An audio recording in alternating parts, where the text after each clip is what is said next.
alaikum wa rahmatullahi wa barakatuh. Welcome to Aagahi. This is your host, Waritha Zainab.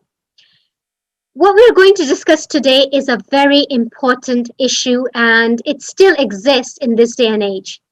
Gender inequality, gender discrimination in many Asian countries is disrupting the lives of thousands and thousands of people. It not only impacts the society in a negative manner, but it also destroys our psychological well being. To address this issue and to talk about various aspects that exist in today's society, we have Noreen Fatima joining us from Pakistan, who is an educationist, an activist, and has done a lot of work on girls' and women's rights and issues affecting people living in Pakistan. Noreen Fatima, Salamu Alaikum, and welcome to Aagahi. Walaikum assalam. How are you? Alhamdulillah. Thank you so much for taking the time out. Thank you. Thank you. So, first of all, Noreen, tell me about the work that you do in terms of activism and education. And you've been doing this for a very long time now. What encouraged you? What provoked you to do that? So basically, this is something I actually studied when I was at university. And I think the more I got to know about the dynamics of gender injustice, the more, one feels that, one needs to really work on these issues because we see discrimination against women, which is so endemic across the world, really. Not just in Asian societies, but, even today, many European and first world countries are actually struggling with, for instance, the gender pay gap, for instance, against harassment of women, violence against women in different forms. So, it was something that really struck a deep chord within me. And I thought this is something that, is worth to work upon. And I was actually working for a bit in England as well, in Haringey Council there, working on the domestic violence strategy. And then, of course, when I was in Pakistan, I was also working to campaign to raise awareness about the prevalence of violence as well as the solutions that can be addressed, to sort of address the kinds of different forms of violence that exist. So, I think that was it. You also studied political science, I assume, and public administration. Yeah, that's right. I did study public administration in my master's, and on that, I was actually looking at ways that the government can actually support the rights of women in terms of both the law, the legislation, and the implementation of the legislation. And so that is also that knowledge and that education sort of helps me in my campaigns. So it also plays a role in that. So, what the current situation is right now, especially, say, for example, in Pakistan, and how the victims are often blamed for things and injustices that takes place, whether it's molestation or inequality in everyday life, whether accessing health services or education, and like you mentioned, gender pay gap. That's something that even exists, not just in Asian countries, but even in the Western part of the world, like England and US, where women who may be working for the same role as a man are paid less, or there is discrimination in terms of education, accessing education. What would you like to say about that specifically? So basically, you see, the systemic discrimination against women actually arises from the patriarchal culture, which is like a culture where men tend to misuse power and really try to control women in a systemic way, right? So institutions are therefore designed in such a way which are not then, female friendly. They are not friendly towards women, the policies, the laws, right across the board. And that causes a lot of suffering for women in their everyday life, really, because, they cannot either escape from injustice if they do not have the right kind of services and laws. And if the people in society, both in terms of like the society as well as the government institutions, they do not support them. So we see that gives rise to greater injustice. And it is really honestly surprising because, even in the 21st century, we see that, human trafficking of women, the kind of violence against women, it's still so common. And we are still trying to sort of, find solutions to these things. So I think that systemic injustice that is there towards women. I think the society and the government, the state, um, everybody is responsible for that, because at the end of the day, women's rights are human rights. Yes. Yeah. Yeah. And I think if you look at the history of Islam, the whole idea of introducing women's rights was to elevate the status of women. But we see the complete opposite in our society. In Muslim Islamic countries like Pakistan, for example, where every other day you hear in the news that someone has been molested, someone has been harassed or abused, or someone has been deprived of their basic divinely granted rights. Why is that the case? Why in our society, when we have, we have this concept of equality, justice, compassion, why does it exist then? So I would say that, there are a few reasons for that. I mean, like I said, patriarchy is a huge reason. And it's also because I do not think that people really understand Islam, like the religion, in its entirety. The spirit of Islam with, the surah starting with Bismillah ar-Rahman ar-Rahim. So the Raham of Allah, this is something that's extremely important. And Allah wants us, when He sent the Prophet Muhammad sallallahu alaihi wasallam for our guidance, and He's Rahmatul lil Alameen. So clearly, Raham is a very important value, a very important quality that we need to follow, and we need to make sure that all our laws and our society and everything that we do is based on Raham. But surprisingly, maybe because of the lack of proper, reflection or proper knowledge, we do not see a reflection of Raham in the laws or in the ways that people interact with other genders, minority Yes. genders, with women, and sometimes even with children. So you see violence against children as well, right? That's another thing, very common, That's extremely another common. thing. It's That's shocking. right. You look at the It's shocking. statistics. Absolutely. It's very shocking, and Absolutely. it's sad that children are subjected to these things on a daily basis. Like it's in the news, it's in the newspaper every single day that a 3-year-old or a 10-year-old has been molested or subjected to, something. And even in educational institutions like madrasas and stuff, why? Why is this happening? Why is there no Absolutely. control? Absolutely. You see, the reasons, again, like I said, like the patriarchal system, which is sort of permeates through both the society as well as through the state institutions. So when the state, the law is weak, and when people do not stand up for the rights of the oppressed, such as women and children in this case, then you see that there is greater injustice, greater oppression of those, gender minorities or women. And that's why it's more prevalent, and combined with sort of poverty, with lack of education, with lack of awareness and employment opportunities, and those other issues, it just becomes much more worse. So there are a lot of reasons why the violence is prevalent, but it is not something that is insurmountable. It's not something that one says, oh, we cannot deal with that, because we do see that there are many countries around the world where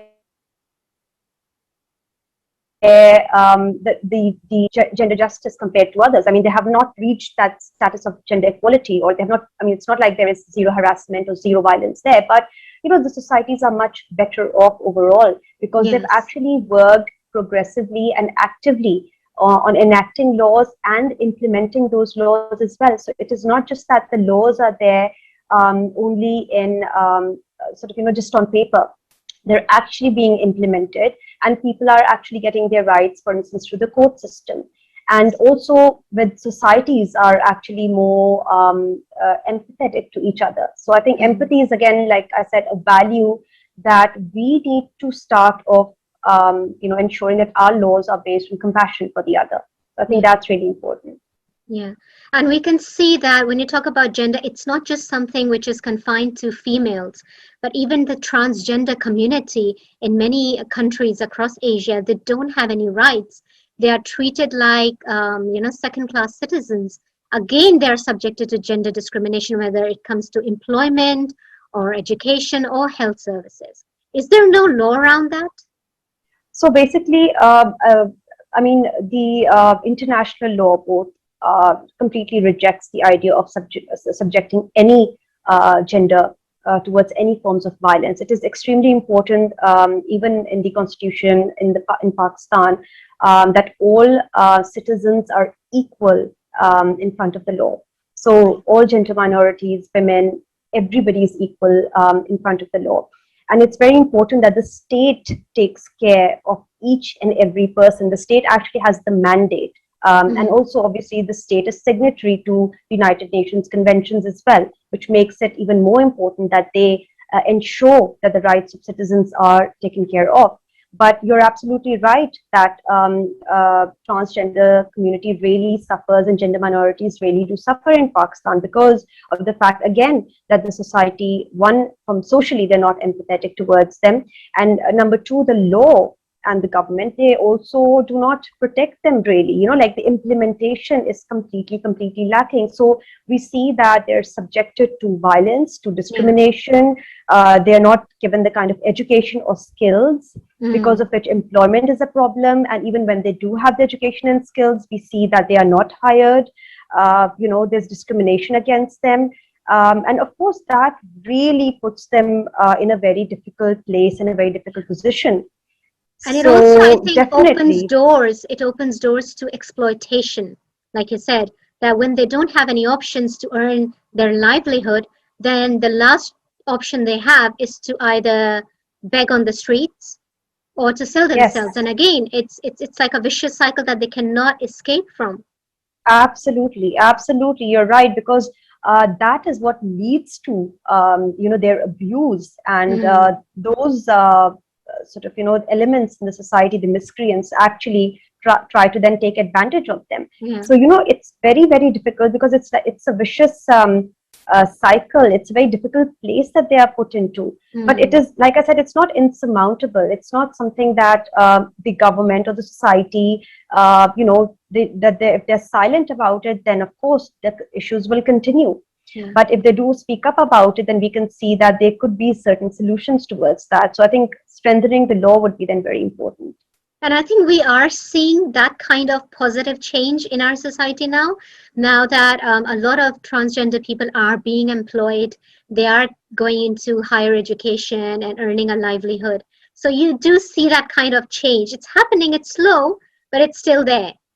That's right. The changes have come in. For instance, in the past few years, the transgender community has been given their CNICs, for instance. So that's very important. And they've been recognized as citizens and as the third gender. So that's been very important. And of course, whereas the laws are there in, some of the laws are there in theory and on paper, but they're not really there, they're not really being implemented, you see, because the harassment, you see, it's not just maybe just the harassers who are harassing them. It's sometimes also the attitudes of society. For instance, the police, they may not take it seriously. They may not take complaints, or maybe if somebody is requesting an FIR to be launched, the first information report, then that's not taken seriously. And that obviously has a huge impact, because then people lose the trust of the police and the law enforcement, and then they do not pursue it. But then where do you go then? The question is, where do you go? Do you keep arms yourself? Do you start doing that? So that's not really a viable option.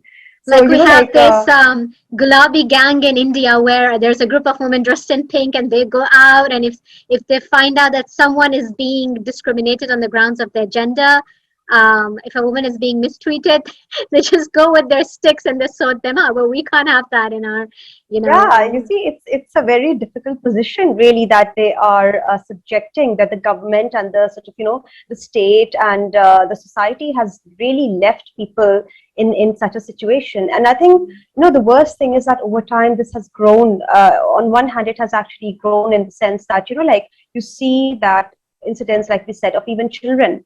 And you see gangs actually doing subjecting women and the trans community as well as children towards very gruesome forms of violence and physical abuse.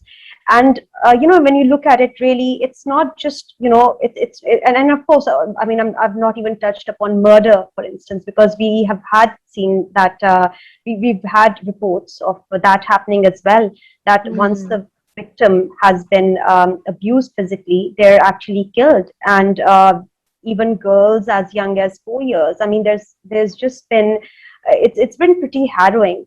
And on one Mm. hand, yes, there are more campaigns now, and there are more people in a way opening up about things and talking about them. So that's the positive development, and pressurizing the government and the state to actually do something about these problems.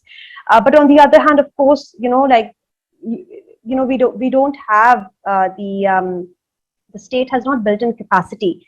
Yeah. They have not trained personnel of law enforcement to Mm. ensure that these things do not happen. So there's a lot of training that's needed. Yeah. Both medical legal officers, the way they examine women, sometimes Yes. that tends to be very intrusive. Mm. And that violates the rights of those women as well. And a lot of times they ask them questions which are sort of, more like victim blaming, and Yes. which is not right at all. That is absolutely not correct and violates their human rights, really. So, having basic respect and empathy, it's really, really important to train, personnel of the law enforcement, police, medical legal officers, right across people, right across the board, to Yeah. actually take these incidents very seriously if we are actually serious about, ensuring that, we have a harassment free society, really. So I think that's extremely important. And also the fact that you need to hire and recruit the right people to do this kind of work. If you hire people who are not trained, who are not qualified, who are not educated, don't have the right skill sets, then it will cause more harm than good. And I think a lot of victims, they choose not to report the cases, they choose not to come forward and expose the perpetrator out of fear of shame or guilt or the way the whole system works. It kind of encourages the perpetrator and Absolutely. provides a very unsafe space for the victim itself. Absolutely. I mean, I think that the victim blaming element is, for instance, with regards to women, like what was, she wearing, Oh, or, yeah.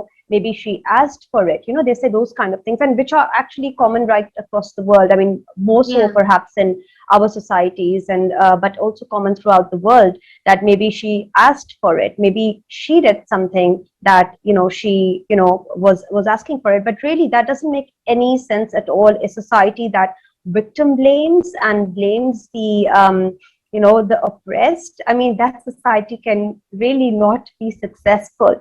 And I really look at statistics, and countries or nations that actually do more for women's rights and for the rights of the gender minorities, they're actually doing much better economically as well, Mm. as opposed to countries that do not. So, like, women constitute 50% of the workforce. And imagine that if women are harassed or abused, or they're not allowed to work, for instance, then imagine that that country is actually losing out. That nation is actually losing out on their human power. And then, of course, that nation will not progress. Of course, they will not really, their welfare will not be up Mm. to the optimal level.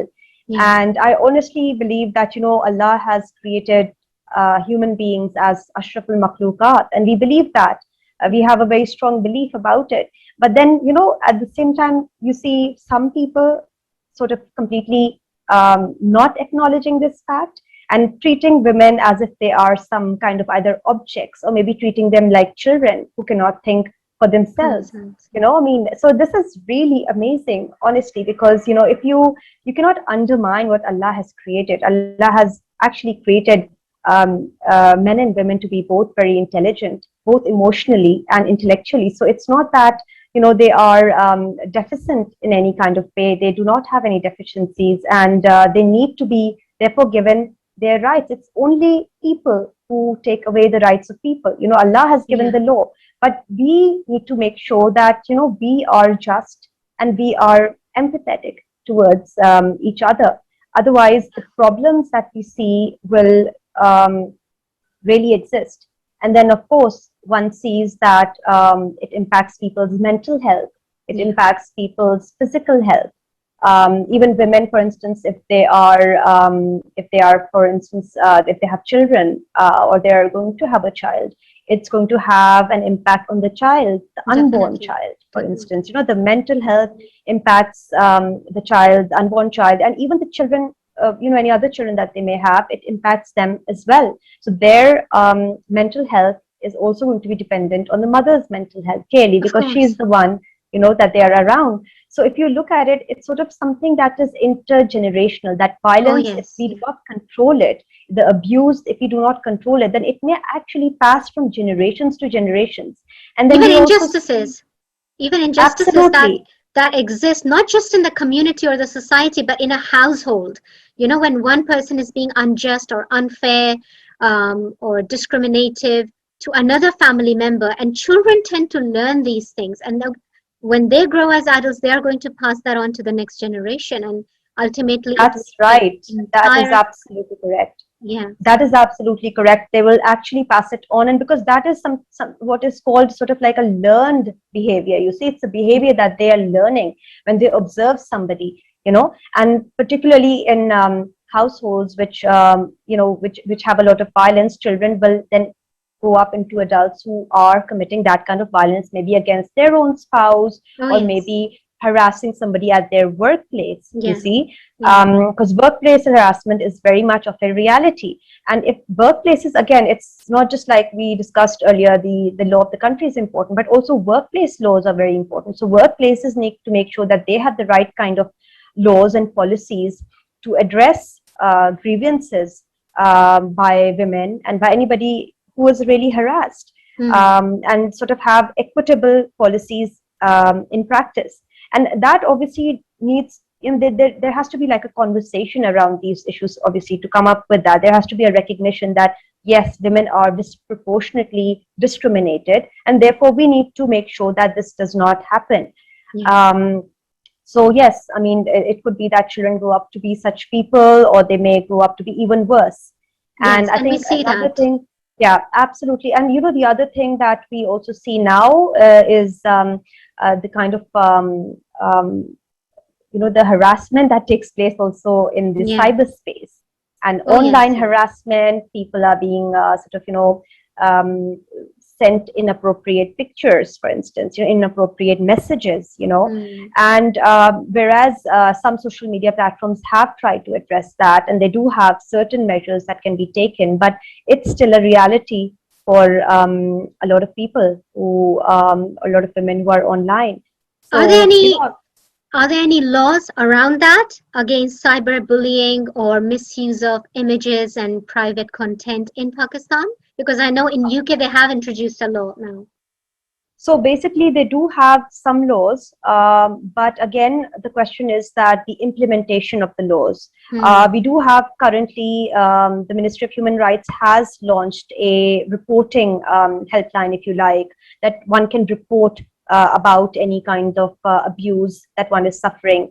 But in terms of like practice, it still needs to be seen, because it was just very recently launched in the past couple of months. So we still need to see what is the actual impact.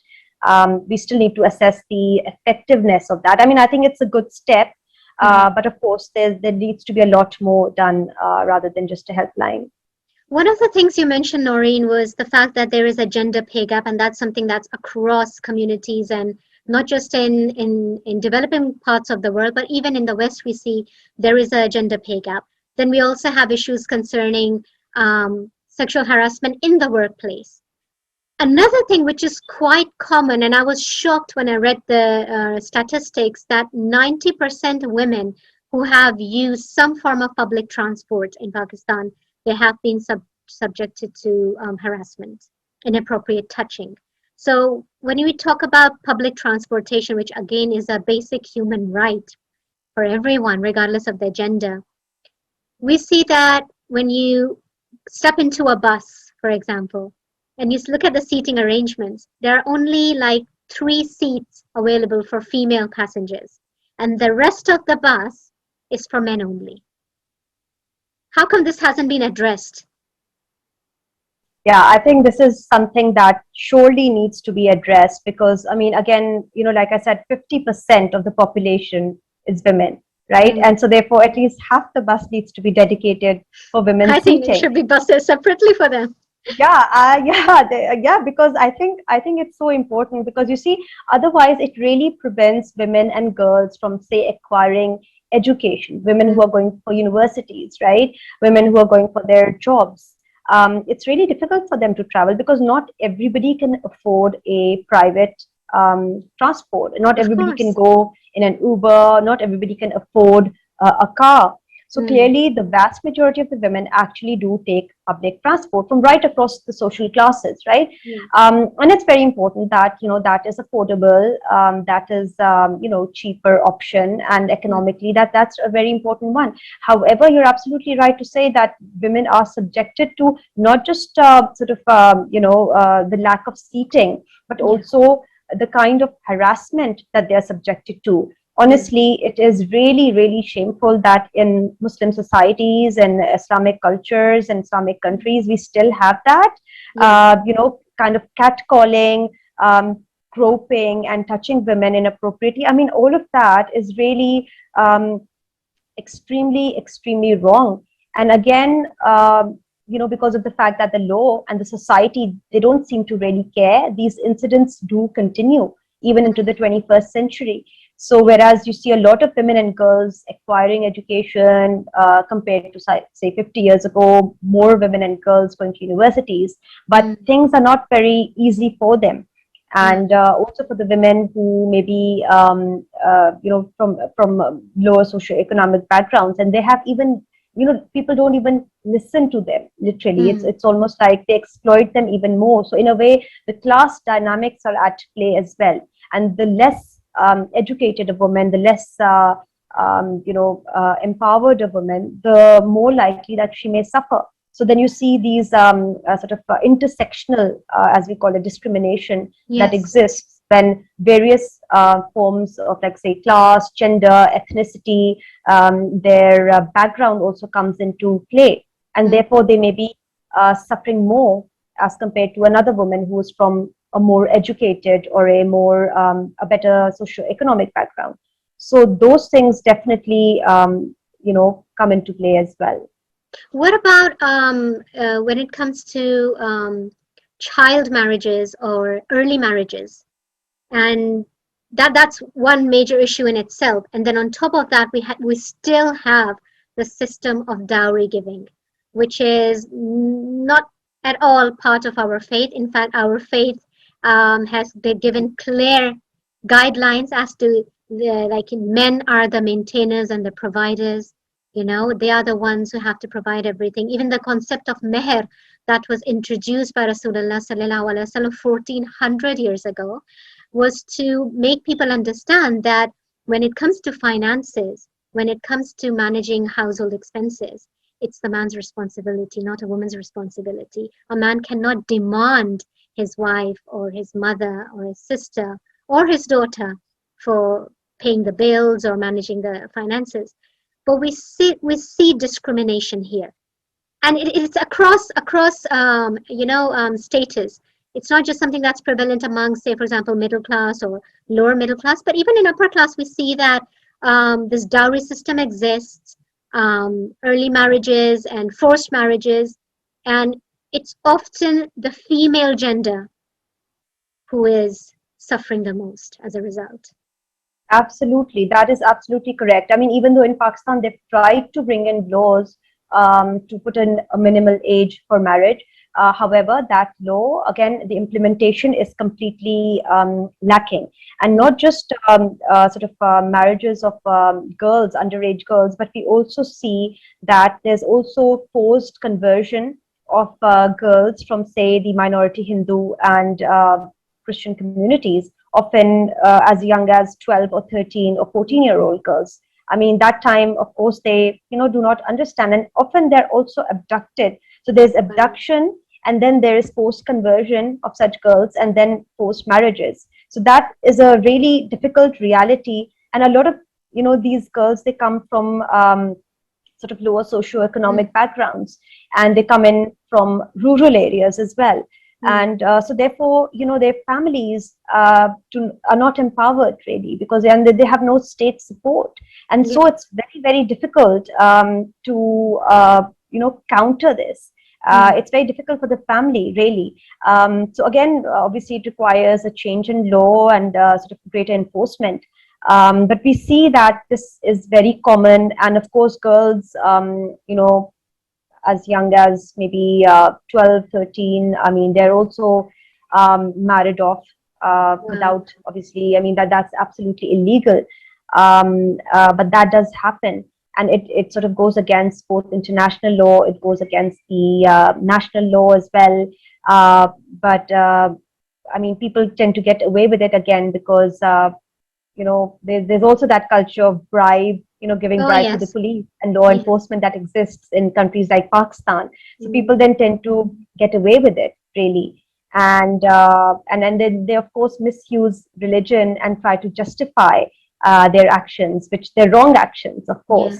And so I think it's really sad that these things exist. And what you said about dowry, I mean, it is really, I think, amazing that even in today's day and age, when we see so many more women coming to the workforce and, they're so much more empowered, we still see that there are those archaic ideas about women bringing in dowries. And if the women do not bring in enough dowry, then they're actually shamed.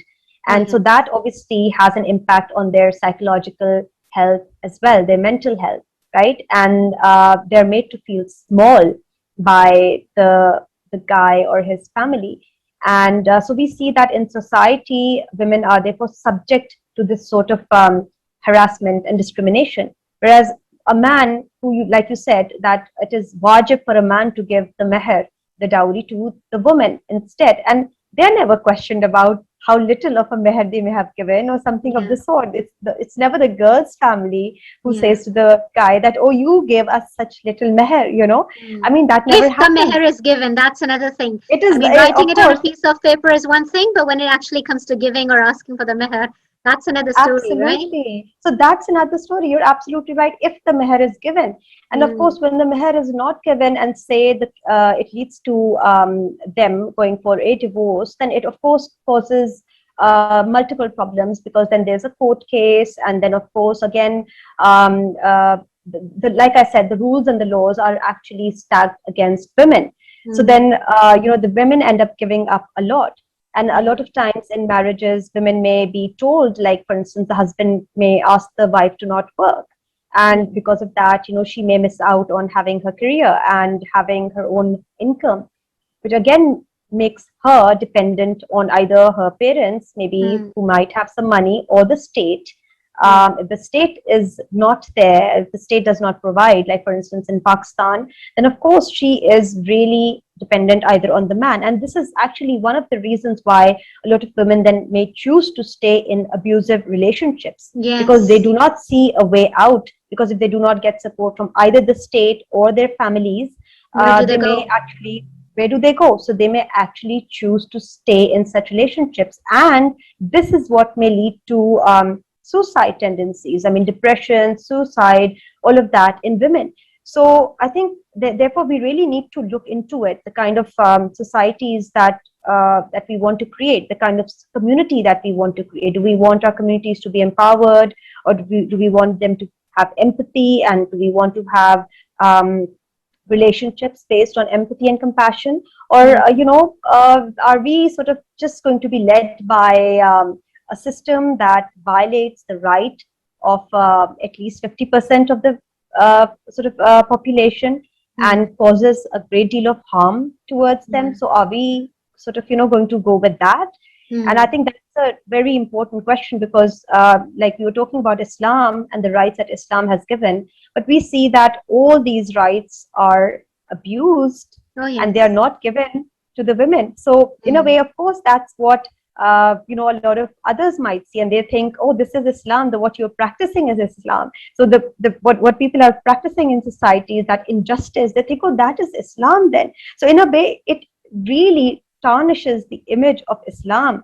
if we do not address it, if we do not address this kind of gender injustice. So Or it would misuse it. really tarnish, yes, it would really tarnish the image of Islam, because that is what somebody else would see who has not read Islam, who does not know about the essence of Or Islam, doesn't that have the it's based on, understanding. or does not have the understanding. So they will actually assume that oppression, oppressing women, oppressing gender minorities, oppressing transgenders, this is Islam, that they will understand that. It's Mm. only when, a person studies and, understands that, no, this is not Islam at all. Islam is against any form of injustice or discrimination. Islam says that regardless of who it is, regardless of the religion, pay them equally. They should all be paid equally. The kind of wages that a person gets, they should be given immediately, and they should be given equally. So there should not be any kind of discrimination when it comes to that. But then again, this is why we really need to look at things from a more sort of compassionate perspective, and also ensure that we treat women as human beings, and not I as. think if you are claiming that you are an Islamic state, Islamic country, then your laws, your regulations, policies, procedures should accommodate the teachings of Islam. Now, if Islam has given all these rights to women, then who are you to deprive them of that? A simple example is that of when a marriage takes place, when somebody gets married, right?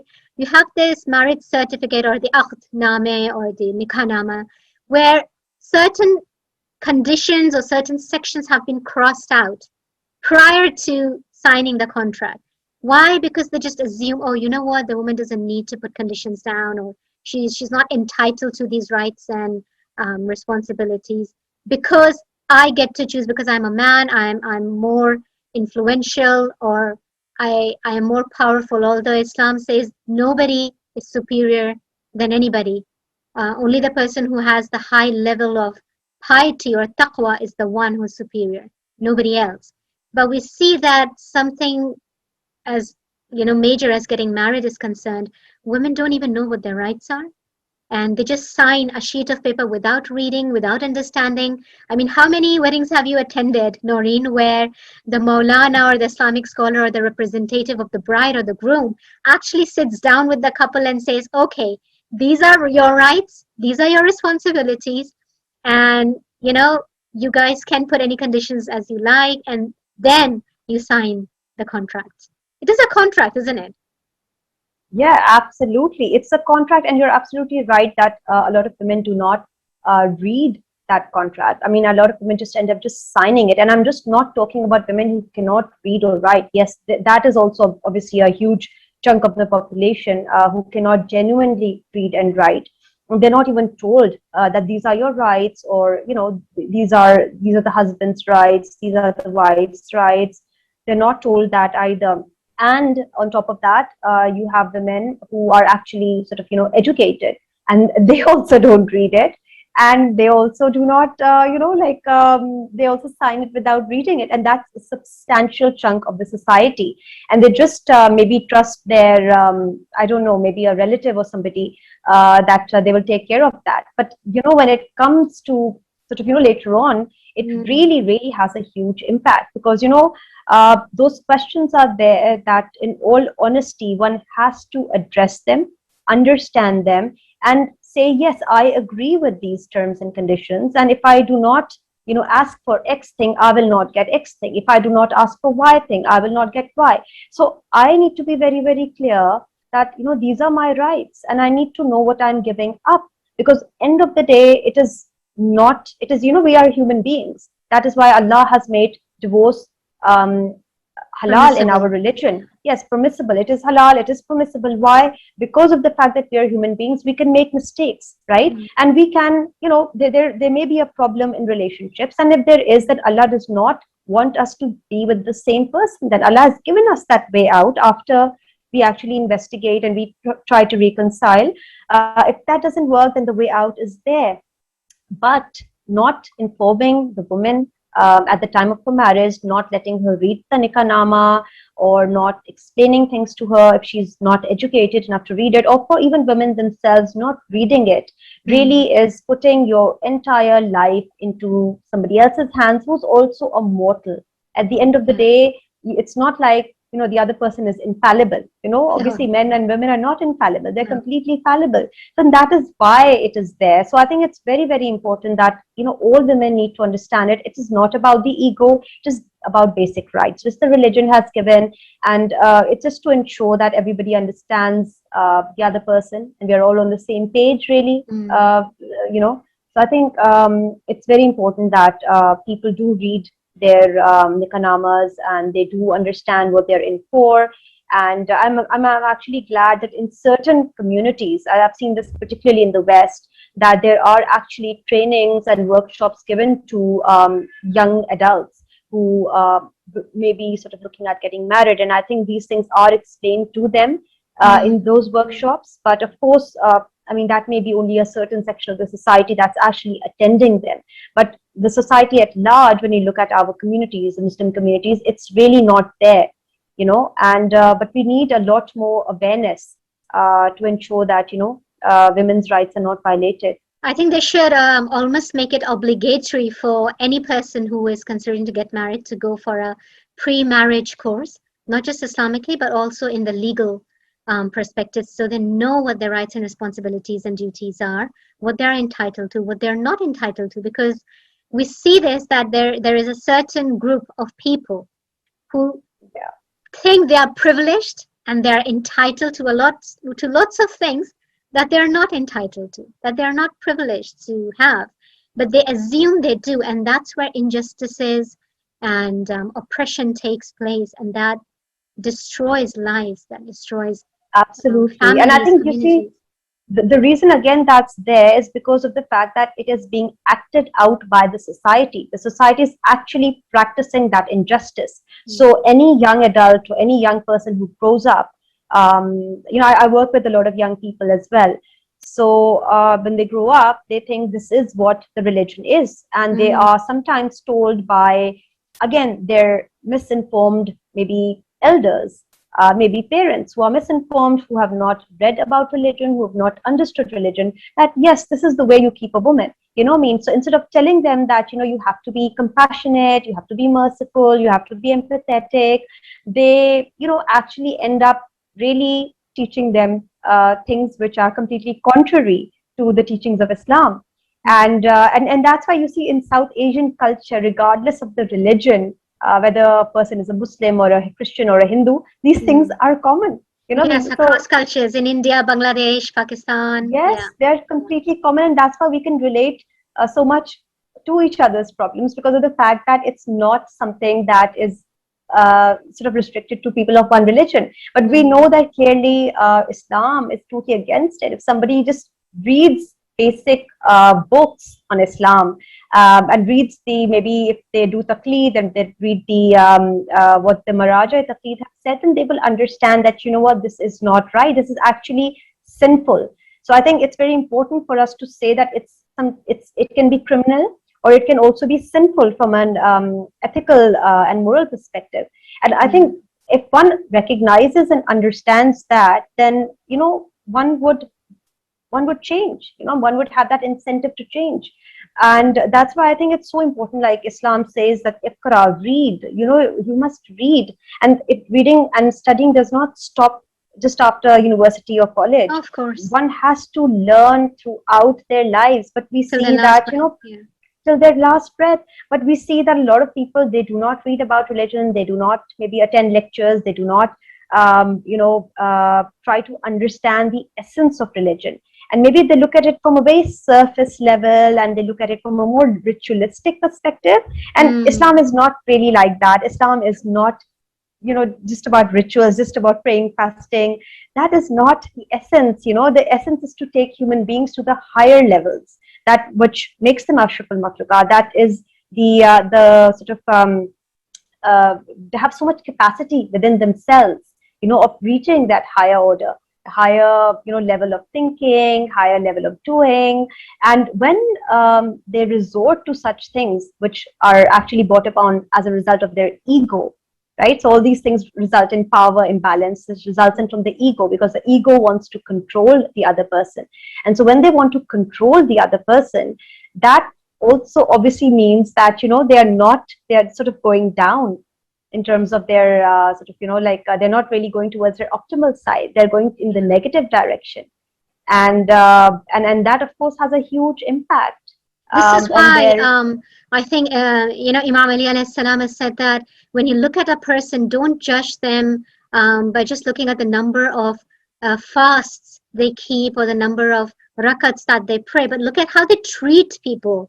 Hukukul ibad is such an important thing. I mean, when it comes to rights of Allah, I mean, there is hope that Allah will forgive you.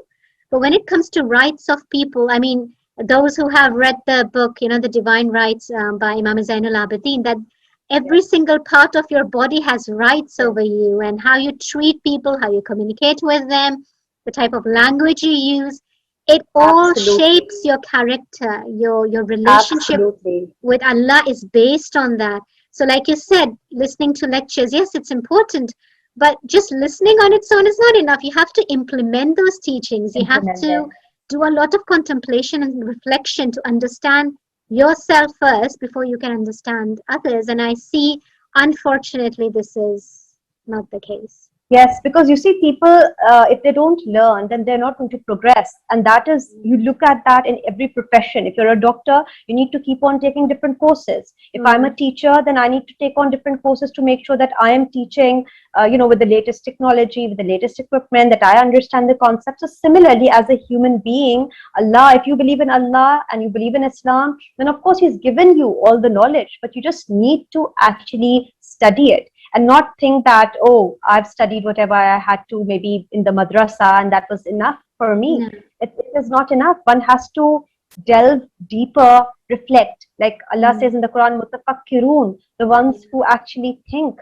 But that is what I feel, that in our societies and cultures, we do not have that culture of fikr. We do not have the culture of reflection. And then therefore we see that we are lacking in so many spheres. And we should have actually, because of the fact that we have this Islamic knowledge, because of the fact that Allah wants us to do raham, to make sure that everything is coming from that place, we should have been actually much ahead maybe of the world actually. If you look at it, we actually implemented everything in the spirit that Allah has told us to.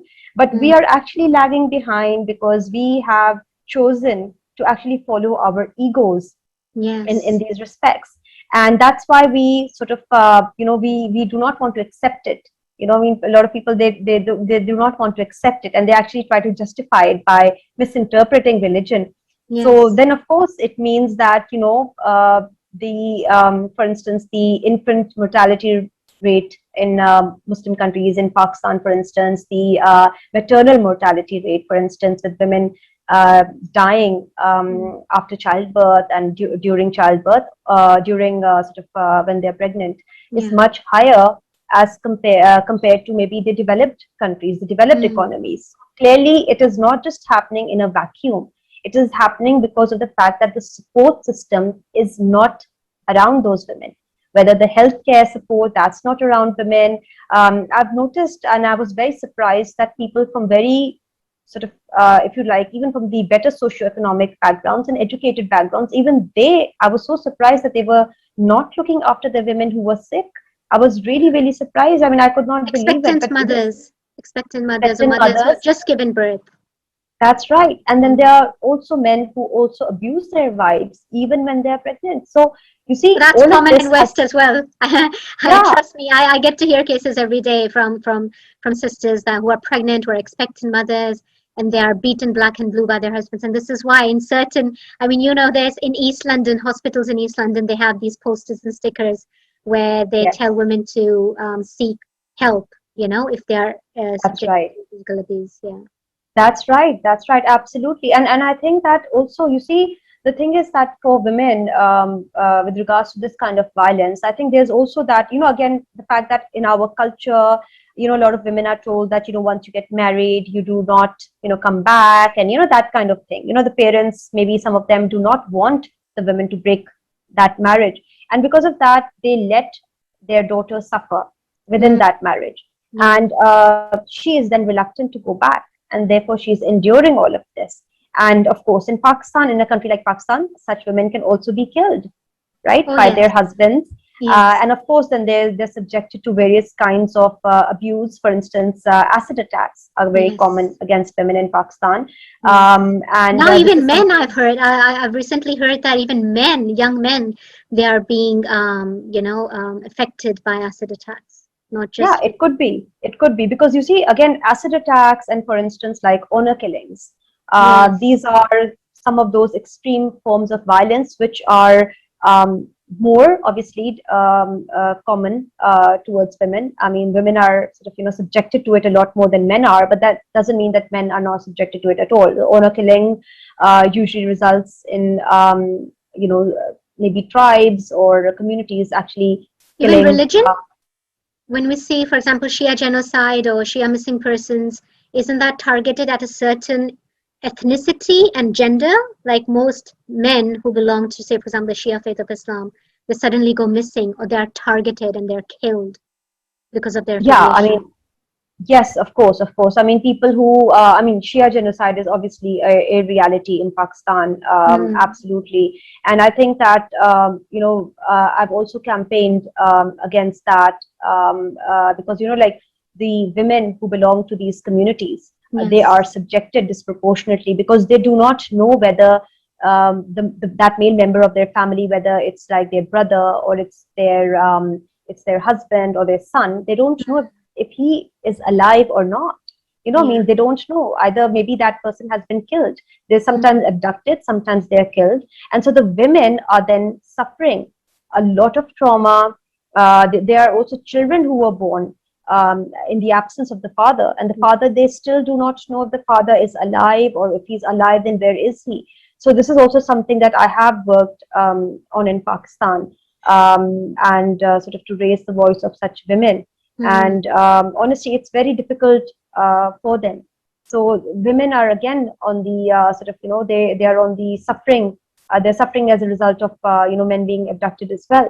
So I think Yes. it's something that's very much there. It's something which is very it causes a lot of disturbance in Mm. the sort of the family life, of course, and the children are hugely impacted as well.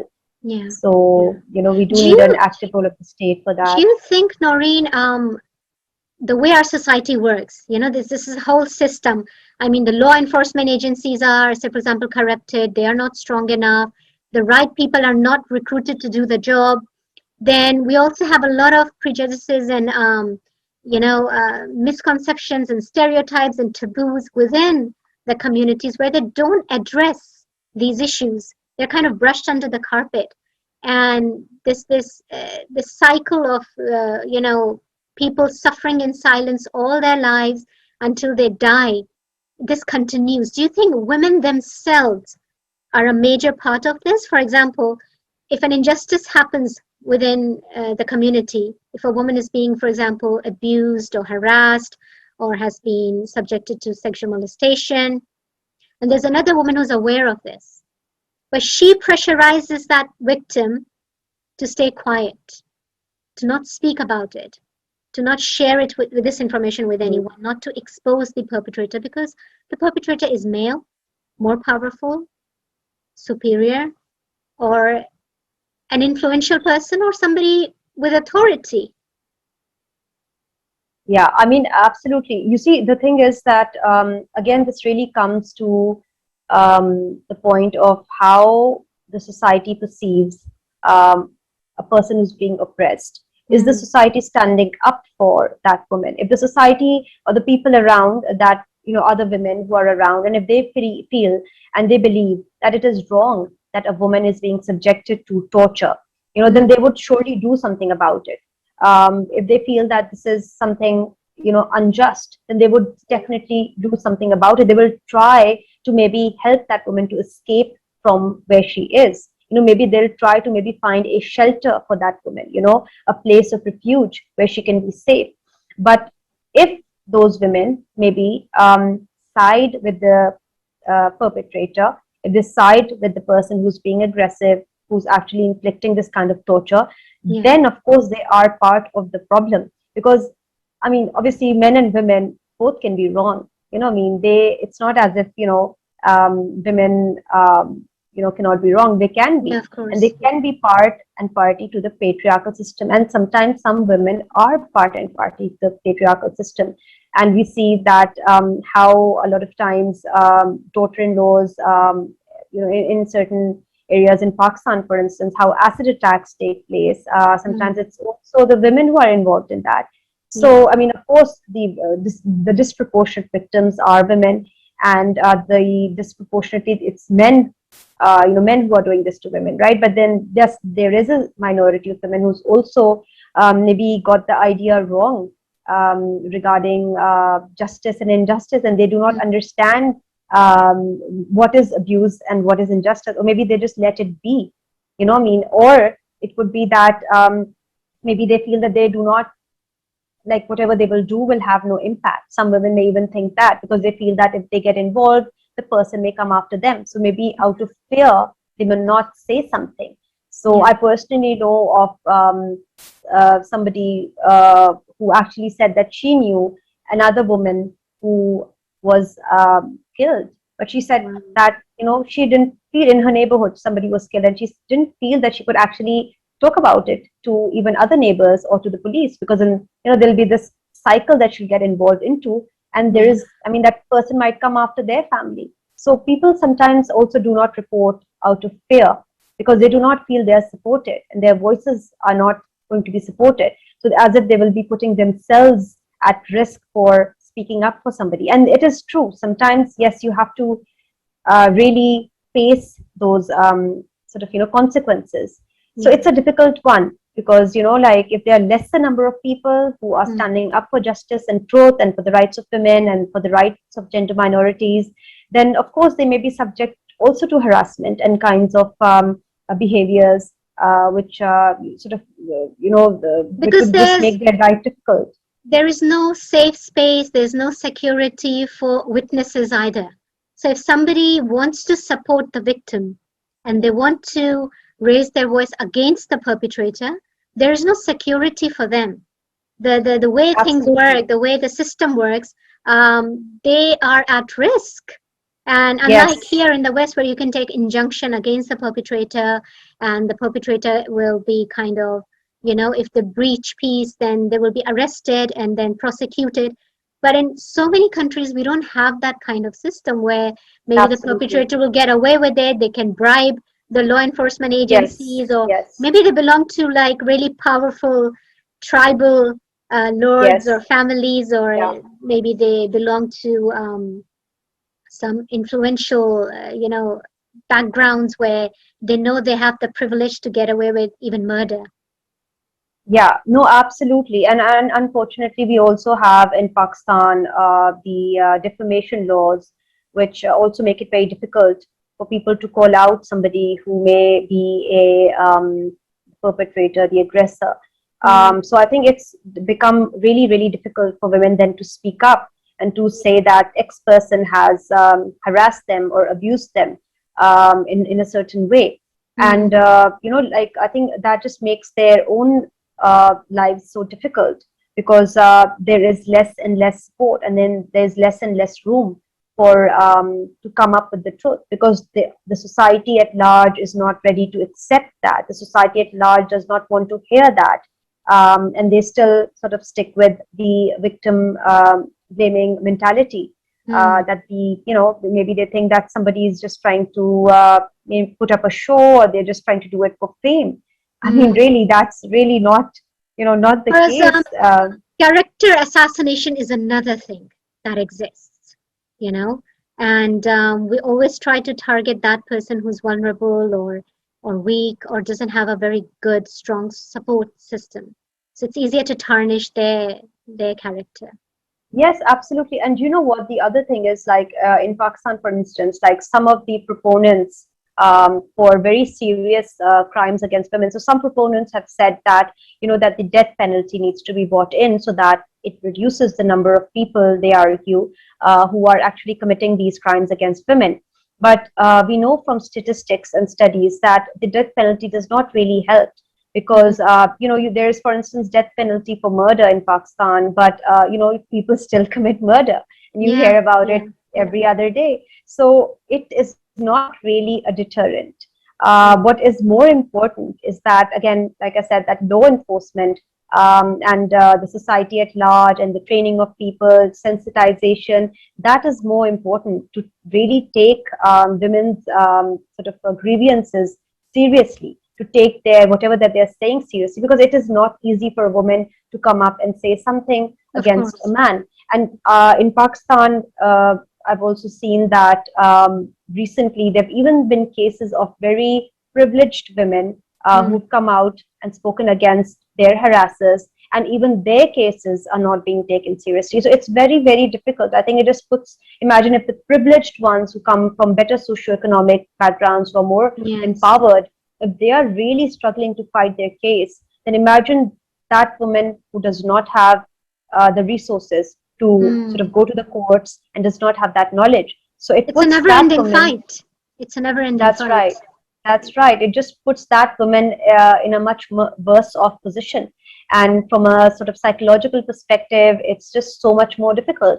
And you see, the Mm. other thing is that even like if there was like death penalty for extreme violent crimes against women, the problem is that the vast majority, like you said, of people who come in from the privileged backgrounds, like Yeah. rich tribal backgrounds, because Pakistan is a Mm. tribal society, it is a feudal society. Mm. So people who come, landlords, and they Yeah. actually can get themselves bailed out through the Easily. courts, and very easily.